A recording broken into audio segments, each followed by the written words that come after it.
नमस्कार साथियों। तो हाल ही में आपने एक महत्वपूर्ण खबर सुनी होगी कि ब्लिंकिट के ट्रेडिंग लाइसेंस को रिजेक्ट कर दिया गया मेघालय के एक ऑटोनॉमस डिस्ट्रिक्ट काउंसिल, या जिसे हम हिंदी में स्वायत्त जिला परिषद कहते हैं। और ये कहते हुए रिजेक्ट कर दिया गया कि हम अपने क्षेत्र के जो लोकल शॉपकीपर्स हैं उनको प्रोटेक्ट करेंगे, लोकल बिजनेसेस को प्रोटेक्ट करेंगे। और ब्लिंकिट जो कि एक क्विक कॉमर्स डिलीवरी ऐप है, कम समय में घर पर सामान डिलीवर करने का दावा करती है, तो उसके इस लाइसेंस को मेघालय के इस काउंसिल ने रिजेक्ट कर दिया। तो हम समझेंगे आज इस पर्टिकुलर वीडियो में कि क्या एक ऑटोनॉमस डिस्ट्रिक्ट काउंसिल होता है और क्या वो ऐसा कर सकते हैं। सबसे पहली बात, हमारे संविधान का जो शेड्यूल नंबर 6 है, छठी अनुसूची, वहां पे 4 राज्यों के 10 ट्राइबल एरियाज को ऑटोनॉमस डिस्ट्रिक्ट काउंसिल बनाने की पावर है।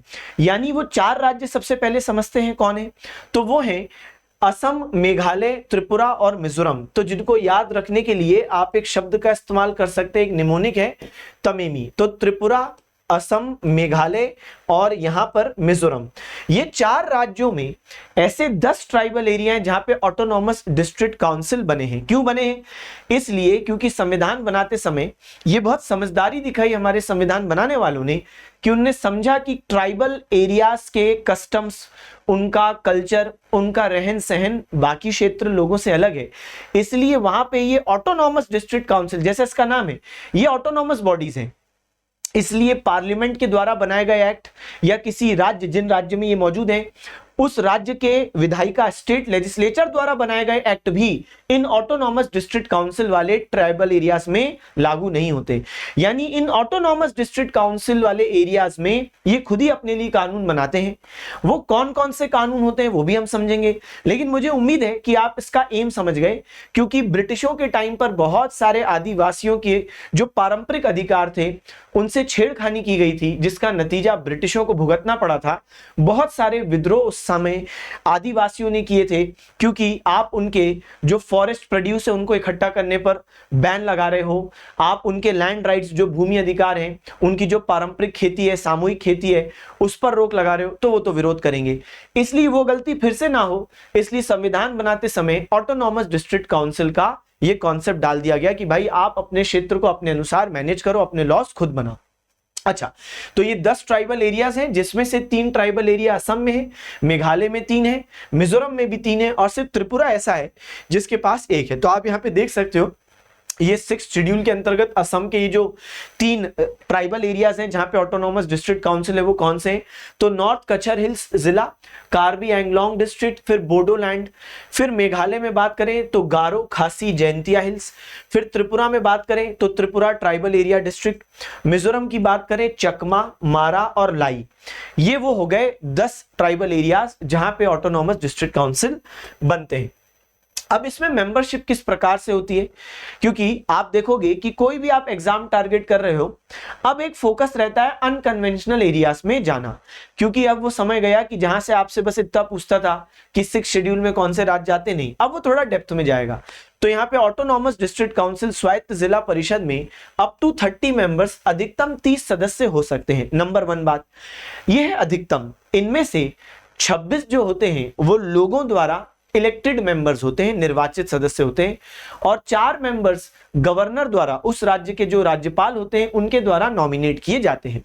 अच्छा, अभी जो इलेक्टेड मेंबर्स होते हैं मैक्सिमम 26, इनका फिक्स्ड 5 साल का एक टेन्योर रहता है, जबकि जो नॉमिनेटेड मेंबर्स होते हैं मैक्सिमम 4 गवर्नर द्वारा जो नॉमिनेटेड होते हैं, तो वो गवर्नर के ही प्रसाद पर्यंत होते हैं, यानी प्लेजर ऑफ गवर्नर पे काम करते हैं, यानी उन्हें कभी भी गवर्नर के आदेश पर हटाया जा सकता है।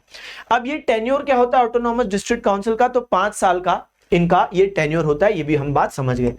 अब अगली चीज फंक्शंस, क्योंकि यहीं पे हमें ये फंक्शन देखना है कि किस तरीके से इनके पास पावर आया कि ये ब्लिंकिट का ट्रेडिंग लाइसेंस रद्द कर दिए। कैसे? तो यहां पर देखो, they make laws on land management of forest except reserve forest.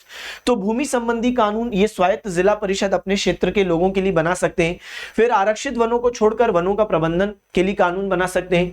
फिर प्रॉपर्टी इनहेरिटेंस, कैसे जो संपत्ति है उसका उत्तराधिकार उस क्षेत्र में होगा, क्योंकि ट्राइबल्स के कस्टम्स अलग हैं।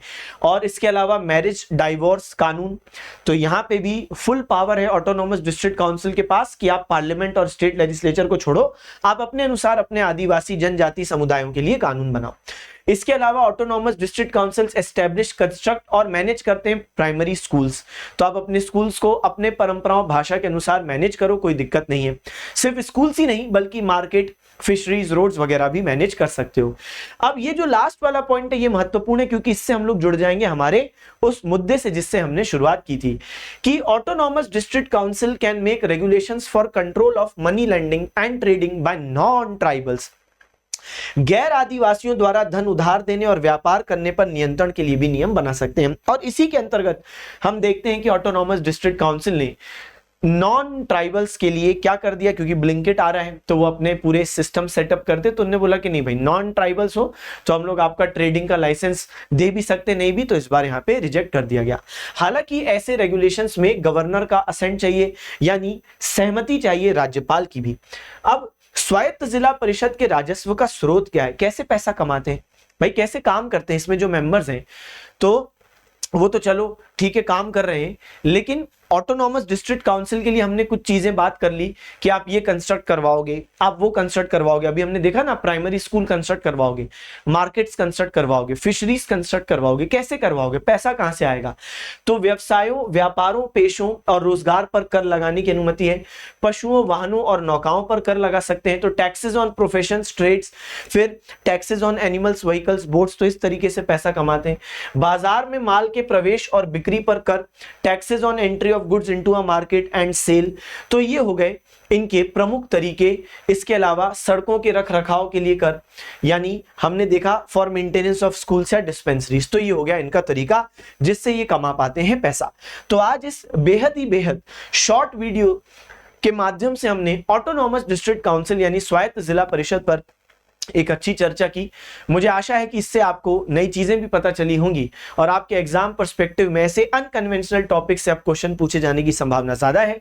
तो आपको अच्छा भी लगा होगा, आप कमेंट सेक्शन में जरूर बताइएगा आपको कैसा लगा। धन्यवाद।